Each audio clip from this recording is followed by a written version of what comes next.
Good morning. तो हमने कल आदर्श गैस हेतु एक वाष्पदाब वक्र बनाया था। वो वक्र क्या था देखिए।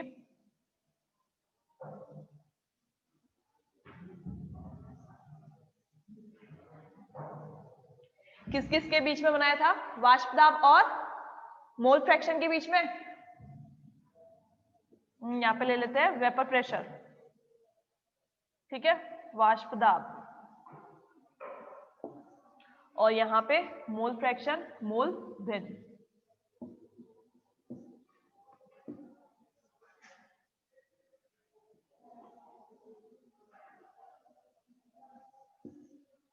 अब जो लास्ट इक्वेशन आई थी उसमें क्या था? P1 node is greater than क्या था? P2 नोड था, sorry P2 node is greater than P1 था, ठीक है।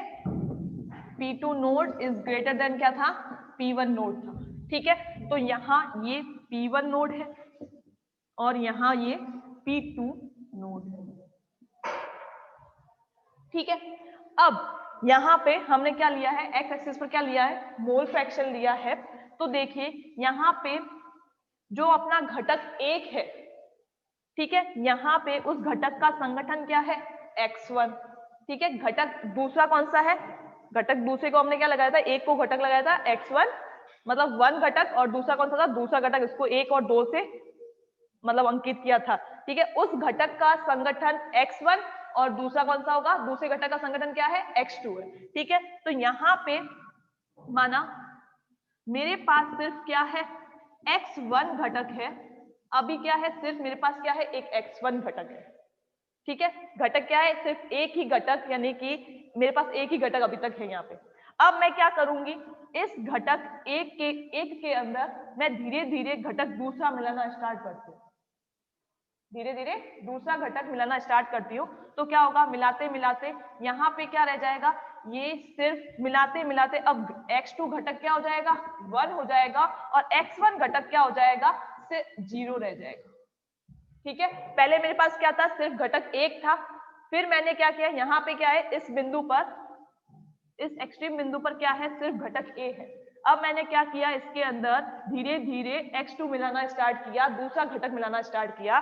तो धीरे धीरे क्या हो जाएगा? इस बिंदु पर क्या हो जाएगा? यहाँ पे x1 तो क्या हो जाएगा? 0 हो जाएगा। यहाँ पे मतलब क्या हुआ कि अपने पास क्या बचा? अब सिर्फ x1 तो क्या हो गया? घटक 0 हो गया, और अपने पास सिर्फ क्या है? x2 घटक ही है, या क्या है? दूसरा घटक ही है अपने पास, ठीक है। तो यहाँ पे x2 घटक क्या है? 0 है, सिर्फ यहाँ पे x1 घटक है, और यहाँ पे x2 घटक है, और x1 घटक क्या है? यहाँ पे 0। अब देखिए ये क्या होता है? P1 इजिकल टू क्या होता है? P इजिकल टू क्या होता है? x इंटू पी नोड होता है ना। तो यानी कि x घटेगा या x बढ़ेगा तो P1 नोड भी बढ़ता है, x घटता है तो P1 या P नोड भी क्या होगा? घटेगा। तो यहाँ पे देखिए, यहाँ पे x1 क्या है? 1 है, अधिकतम है, और x2 क्या है? 0 है। तो यहाँ पे हम x1 की बात कर रहे हैं, x1 के लिए P1 नोड।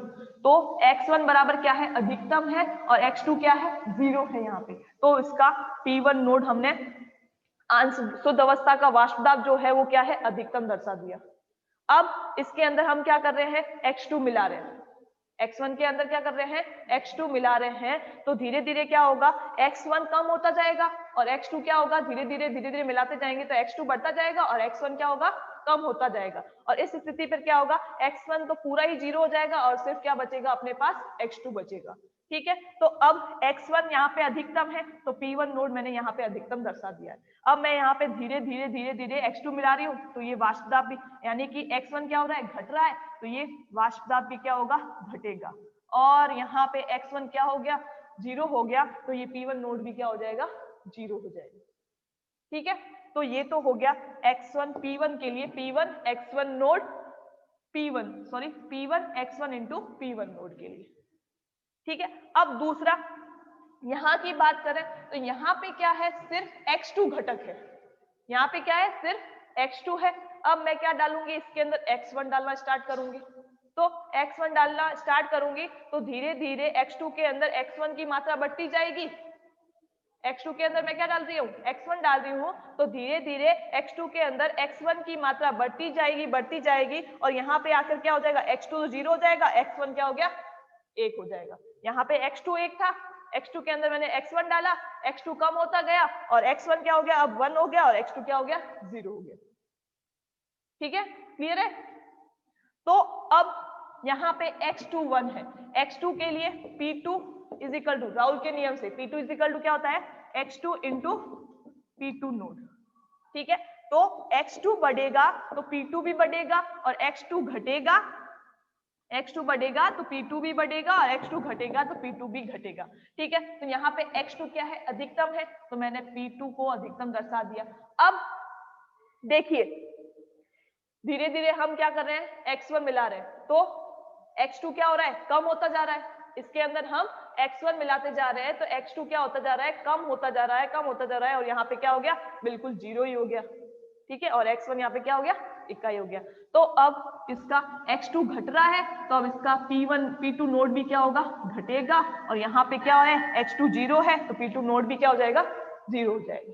ठीक है, ये जो अपने ग्राफ में स्ट्रेट लाइन आई है ये किसके लिए है, ये राहुल के नियम से P1 इज इक्वल टू किसके लिए है, x1 P1 नोड के लिए है। ये जो अपने पास स्ट्रेट लाइन आई है ये किसके लिए है, P2 is equal to x2 into P2 node के लिए है। ठीक है, अब मैं अगर इसको और इसको मिला देती हूं, इसको और इसको मैंने क्या किया, मिला दिया।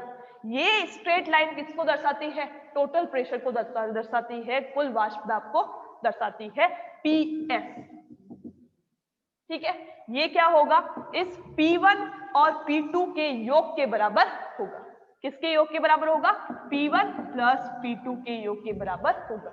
ये स्ट्रेट लाइन किसको दर्शाती है, टोटल प्रेशर को दर्शाती है जो इन दोनों के योग के बराबर होता है। ठीक है, ये क्या है, ये कौन सा नियम है,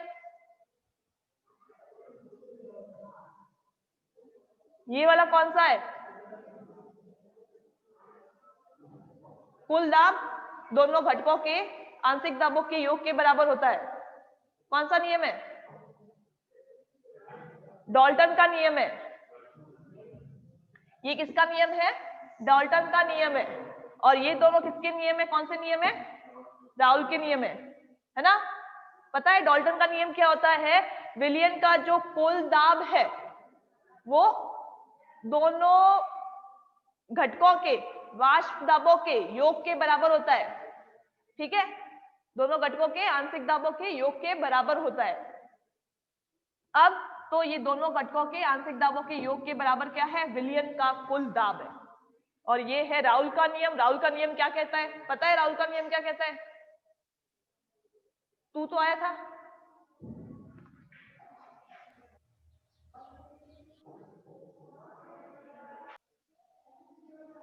ठीक है। तो ये जो स्ट्रेट लाइन आई है वो कुल दाब को दर्शाती है, ये स्ट्रेट लाइन राहुल के नियम को दर्शाती है और ये वाली स्ट्रेट लाइन भी राहुल के नियम को दर्शाती है। ठीक है, तो ये जो मतलब पूरा ग्राफ है वो दो नियमों का मिश्रण है, एक तो डाल्टन का नियम, दूसरा राहुल का नियम।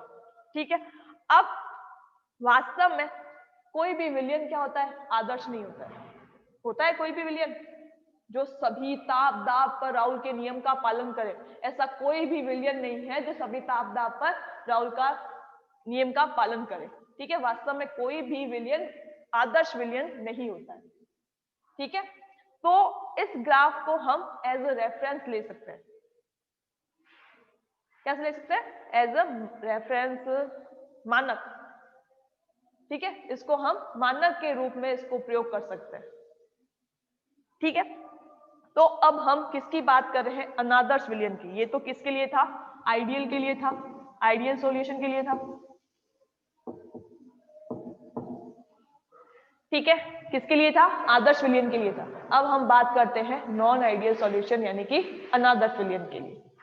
ठीक है, तो हमने देखा आदर्श विलयन कोई नहीं होता है।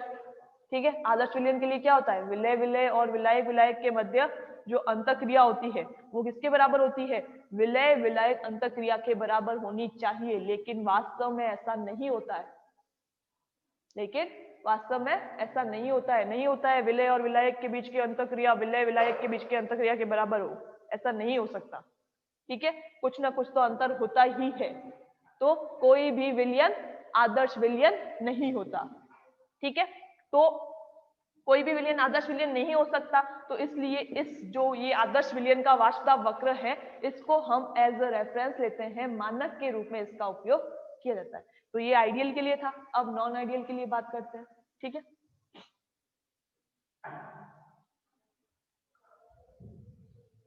इस साइड बनाया तो दिखेगा नहीं, इसको हटाना ही पड़ेगा।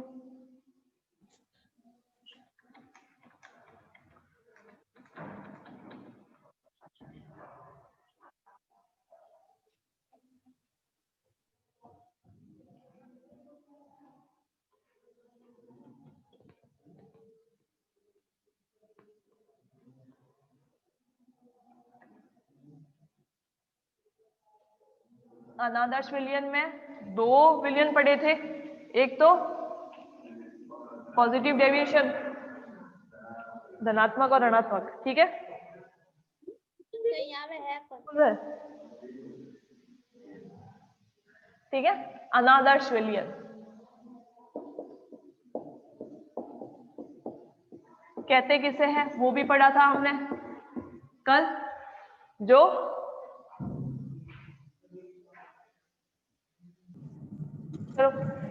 तो अनादर्श विलयन के बारे में हमने कल पढ़ा था। वे विलयन जो सभी ताप दाब पर राउल के नियम का पालन नहीं करते हैं अनादर्श विलयन कहलाते हैं, है ना। और राउल नियम से विचलन के आधार पर दो प्रकार के होते हैं अनादर्श विलयन, एक तो धनात्मक विचलन दर्शाने वाले अनादर्श विलयन और दूसरा कौन सा था, ऋणात्मक विचलन दर्शाने वाले अनादर्श विलयन। ठीक है, तो हमने एक साइड लिया था धनात्मक विचलन,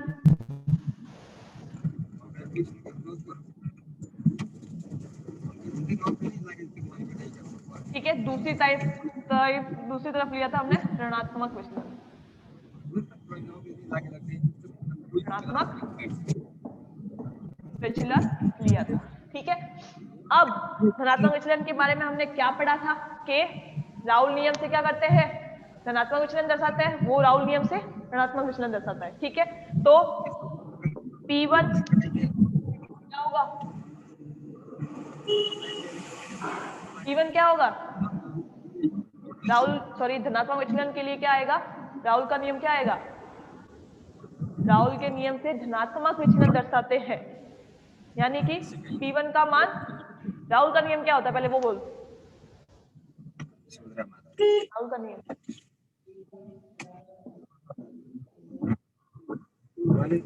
बराबर P1 ये होता है राउल का नियम, है ना। अब ये तो किसके लिए, आदर्श विलयन के लिए, किसके लिए, आदर्श विलयन के लिए। ठीक है, अनादर्श विलयन के लिए क्या होगा, अनादर्श विलयन में अनादर्श विलयन क्या करता है, राउल नियम से विचलन दर्शाता है। तो विचलन भी कितने प्रकार का है, एक तो धनात्मक विचलन है, दूसरा ऋणात्मक विचलन है। धनात्मक का मान क्या होगा, धनात्मक का मतलब क्या होगा, ये P1 क्या होगा, इससे ज्यादा होगा तब धनात्मक विचलन होगा। ठीक है, और अगर P1 इससे कम होगा, x1 P1 नोड से P1 कम होगा तो क्या होगा, ऋणात्मक विचलन होगा। ठीक है, तो धनात्मक विचलन के लिए क्या होगा, ये धनात्मक विचलन क्या करते हैं, राउल नियम से धनात्मक विचलन दर्शाते हैं। ठीक है, तो P1 धनात्मक विचलन का मतलब है P1 is greater than x1 P1 node, वहां क्या होगा, P1 is less than x1 P1 node. ठीक है, फिर P2 भी क्या होगा, greater than x2 P2 node, ये क्या होगा, P2 less than x2 P2 node.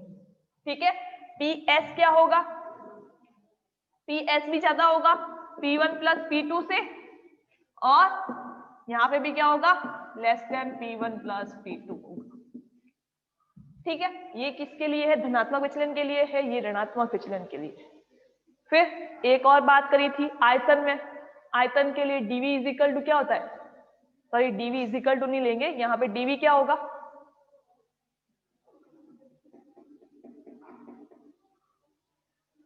DV यहाँ पे 0 के बराबर तो होता नहीं है, ग्रेटर देन क्या? 0, हाइपोथेसिस ग्रेटर देन परिमाण 0।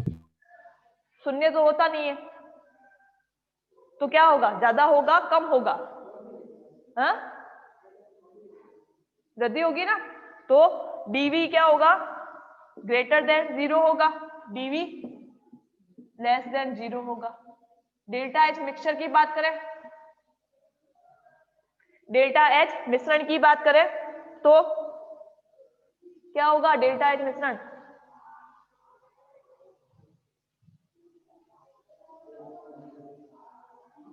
हाँ ग्रेटर देन 0 इसके लिए, उसके लिए लेस देन 0। ठीक है, और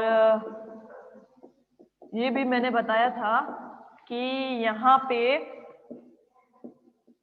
एक मिनट, लेस देन 0। अब ये बता डेल्टा एच मिश्रण क्या है यहाँ पे? तो डेल्टा एच मिश्रण क्या होगा? Less than 0, sorry greater than 0। Greater than 0 का मतलब क्या होगा? पॉजिटिव होगा। डेल्टा एच मिक्सचर मिश्रण क्या होगा? पॉजिटिव होगा। और यहाँ पे delta H mixture less than 0 है, मतलब क्या होगा? नेगेटिव होगा। 0 से कम, यानी कि 0 से कम क्या होती है? नेगेटिव वैल्यूज होती है ना, तो ये क्या होगा? नेगेटिव होगा। ठीक है, डेल्टा एच मिक्सचर क्या आया यहाँ पे? उसके लिए नेगेटिव, इसके लिए क्या है? पॉजिटिव। अब हम ग्राफ की बात करते हैं। फिर एक और पॉइंट था, ये न्यूनतम स्थिरघाती मिश्रण का निर्माण करता है, वो क्या करता है? उच्चतम स्थिरघाती मिश्रण का निर्माण करता है। ठीक है, फिर इसके ग्राफ की बात करते हैं, धनात्मक विचलन के और ऋणात्मक विचलन के ग्राफ की बात करते हैं।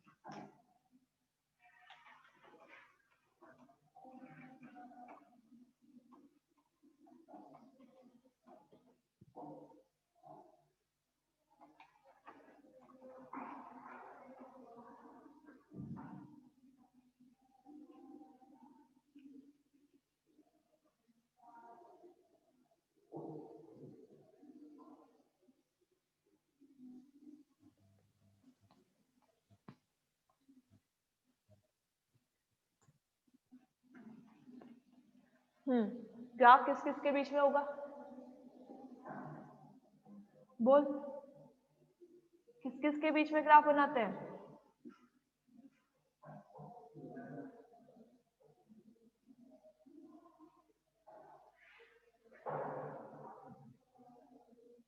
ग्राफ किस किस के बीच में बनाते हैं? बोल, बोलो बोलो, फटाफट बोलो।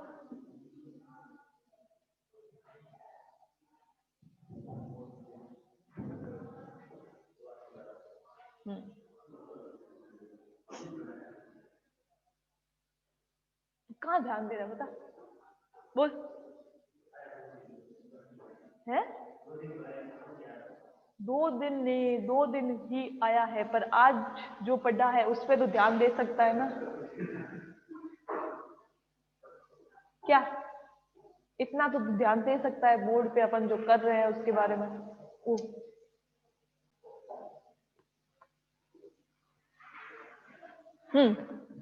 तो वाष्प दाब और मोल भिन्न के बीच में था ग्राफ। ठीक है, वेपर प्रेशर और मोल भिन्न, ये क्या है? ये क्या है?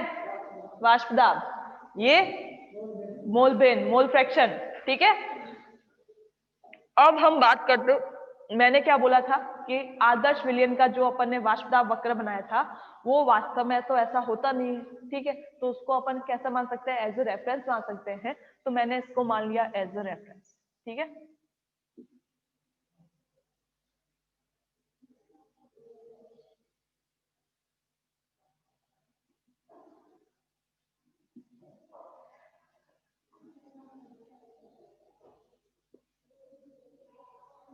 अब सबसे पहले तो मेरे को ये बताओ, ये तो क्या है? ये यहाँ पे क्या होगा?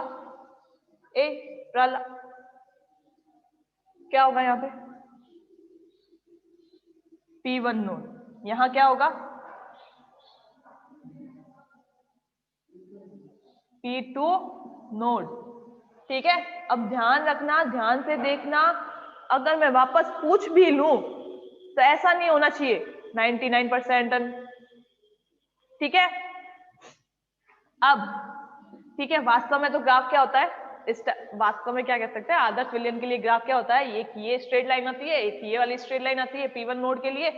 ठीक है, और ये P1 और P1 नोड और P2 नोड के बीच में एक ये स्ट्रेट लाइन आती है। वास्तव में तो ऐसा होता है, लेकिन धनात्मक विचलन क्या करता है, धनात्मक विचलन के लिए राउल का नियम क्या होता है, P1 क्या होता है, धनात्मक विचलन के लिए राउल का नियम क्या होता है, P1 is greater than P1 node x1, ये होता है ना। तो अब ये जो अपने वैल्यू ग्राफ आएगी वो क्या होगी, इससे ज्यादा ही होगी। ठीक है, ये किसके लिए है, P1 इज, मतलब ये वाला जो ग्राफ कह रहे हैं राउल का नियम, ये किसके लिए है, P1 is equal to P1 node x1। ठीक है, तो धनात्मक विलयन के लिए क्या है, P1 greater than P1 node x1। ये लाइन किसके लिए आ रही थी, स्ट्रेट लाइन, जब P1 क्या हो, बराबर हो P1 नोड और x1 के। ठीक है, ये लाइन किसके लिए आ रही थी, स्ट्रेट लाइन किसके लिए आ रही थी, P1 क्या हो, बराबर हो P1 नोड और x1 के। अब धनात्मक विचलन की हम बात कर रहे हैं, तो धनात्मक विचलन में क्या है, P1 क्या है, P1 नोड और x1 से क्या है, ज्यादा है। तो अब ये क्या आएगा, कर्व के रूप में आएगा। किसके रूप में आएगा, मेटाबॉलिक ग्राफ आएगा, इस टाइप से आएगा। यानी कि ये जो वैल्यू होगी, P1 की जो वैल्यू होगी वो इससे ज्यादा ही होगी, इससे क्या होगी, ज्यादा होगी।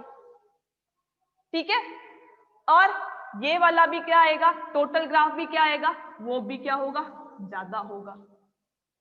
टोटल क्या होता है, PS इज ग्रेटर देन क्या होता है, P1 प्लस P2। PS क्या होता है धनात्मक विचलन के लिए, PS is greater than P1 plus P2। तो ये भी क्या होगी, इस स्ट्रेट लाइन से इसकी वैल्यू ज्यादा ही होगी, और ज्यादा वैल्यू कर्व के रूप में आएगी, अपन को कर्व जैसा दिखाई देगा। ठीक है, तो ये है धनात्मक विलयन के लिए। अब दूसरी बात करते हैं ऋणात्मक विलयन की। वैसा का वैसा यही ग्राफ होगा, बट ये जो वैल्यू क्या है, P1 की वैल्यू क्या है, कम है P1 नोड और x1 के लिए। आ रही है समझ में बात, क्या बात आ रही है समझ में। सेम वैसा का वैसा ग्राफ इसके लिए बनेगा, P1 node, P2 node. Reference क्या लिया है हमने,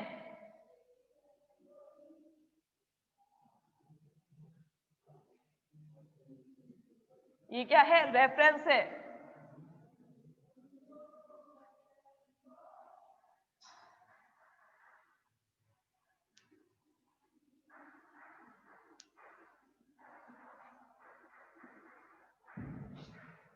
ये क्या है, एज अ रेफरेंस लिया है आदर्श विलयन के लिए, जो क्या होता है उसको मानक के रूप में लिया है।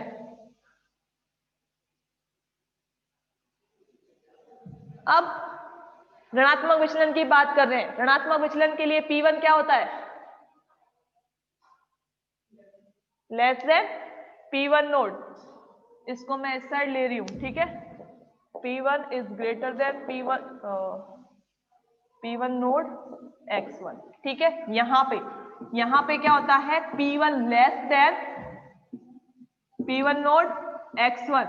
ठीक है, तो अब जो P1 की वैल्यू आएगी वो क्या होगी, इस स्टैंडर्ड, इस रेफरेंस स्ट्रेट लाइन से क्या होगी, कम होगी। तो ग्राफ क्या आएगा, नीचे की तरफ आएगा, इसकी वैल्यू क्या होगी, कम होगी। ठीक है, और दूसरी PS क्या है, टोटल के लिए, ये किसको दर्शा रही है, टोटल वास्तव को दर्शा रही है। तो PS क्या होगा, PS भी यहाँ पे लेस देन होगा P1 प्लस P2 से। ठीक है, तो अब ये भी वैल्यू क्या आएगी, इससे कम आएगी, इससे क्या आएगी, कम आएगी। तो ये है ऋणात्मक विचलन के लिए, ये किसके लिए है, धनात्मक विचलन के लिए। ठीक है, ये P1 less than P1 node X1 node, PS less than P1 plus P2, ये ऋणात्मक विचलन के लिए है, ये धनात्मक विचलन के लिए है। ठीक है, अब हम एग्जाम्पल लेते हैं धनात्मक विचलन के और ऋणात्मक विचलन के।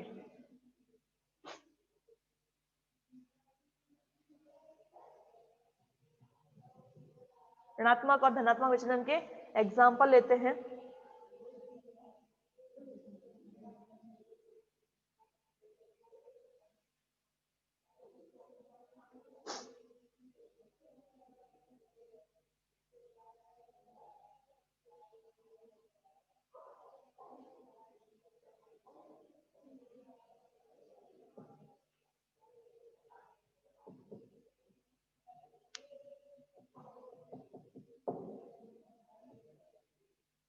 बना दिया? ठीक है, अब तक आप लोगों ने ये ग्राफ बना ही दिया होगा, तो इसको हटाते हैं अपन।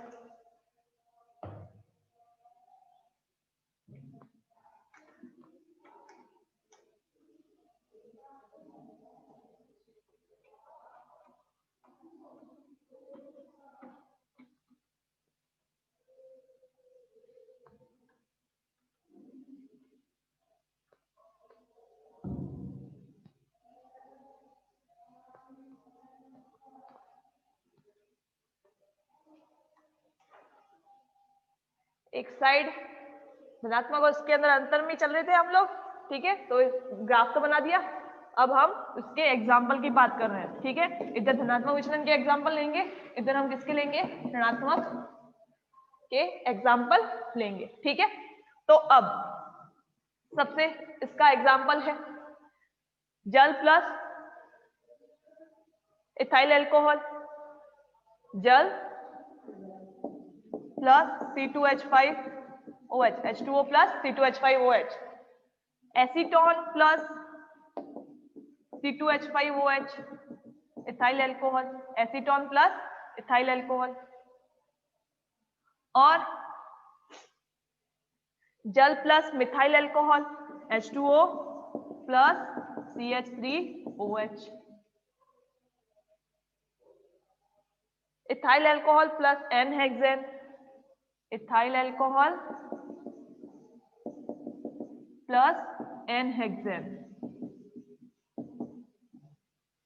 Ethyl alcohol plus benzene, ethyl alcohol plus chloroform,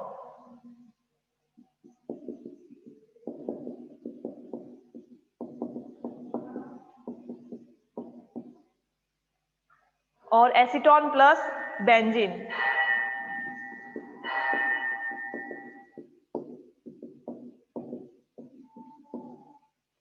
ठीक है, ये है धनात्मक विचलन के उदाहरण। अब ऋणात्मक विचलन के उदाहरण लेते हैं। Acetone plus aniline, acetone plus aniline, acetone plus chloroform, acetone plus aniline, acetone plus chloroform, जल प्लस H2SO4, जल प्लस HNO3, दूसरा, तीसरा H2O plus HNO3, H2O plus HNO3, चौथा H2O plus H2SO4, H2O plus HNO3, H2O plus H2SO4, alcohol plus acetic acid, acetic acid plus ether, alcohol plus acetic acid, acetic acid plus ether,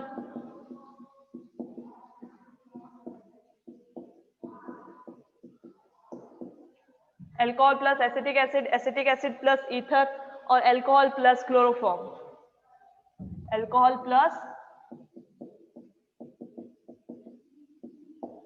chloroform CHCl3। ठीक है, तो ये थे अपने धनात्मक विचलन और ऋणात्मक विचलन के बारे में थोड़ा बहुत। फिर अपने नेक्स्ट टॉपिक आता है वाष्प दाब संगठन वक्र और क्वथनांक संगठन वक्र, वेपर प्रेशर कंपोजिशन कर्व और